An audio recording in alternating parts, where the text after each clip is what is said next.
we have a MatCap option in the shading mode menu. This will apply a texture to define the shading of the surface. It's going to ignore other material assignments and scene lighting.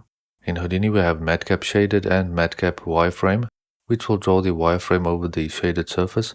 But in this case, let's look at the MatCap Shaded. Alright, so this is what we get. We can change the texture that is applied by going into the display options in the material tab. Alright, so here we can change the MatCap texture.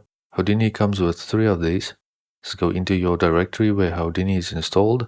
It will have $HFS to represent that installation directory, /Houdini, and in the /pic directory you will notice things like an HDRI folder, few pictures and other assets that we can play around with. And here we have the MatCap folder. I will choose this waxy one, and then this is the result that we get.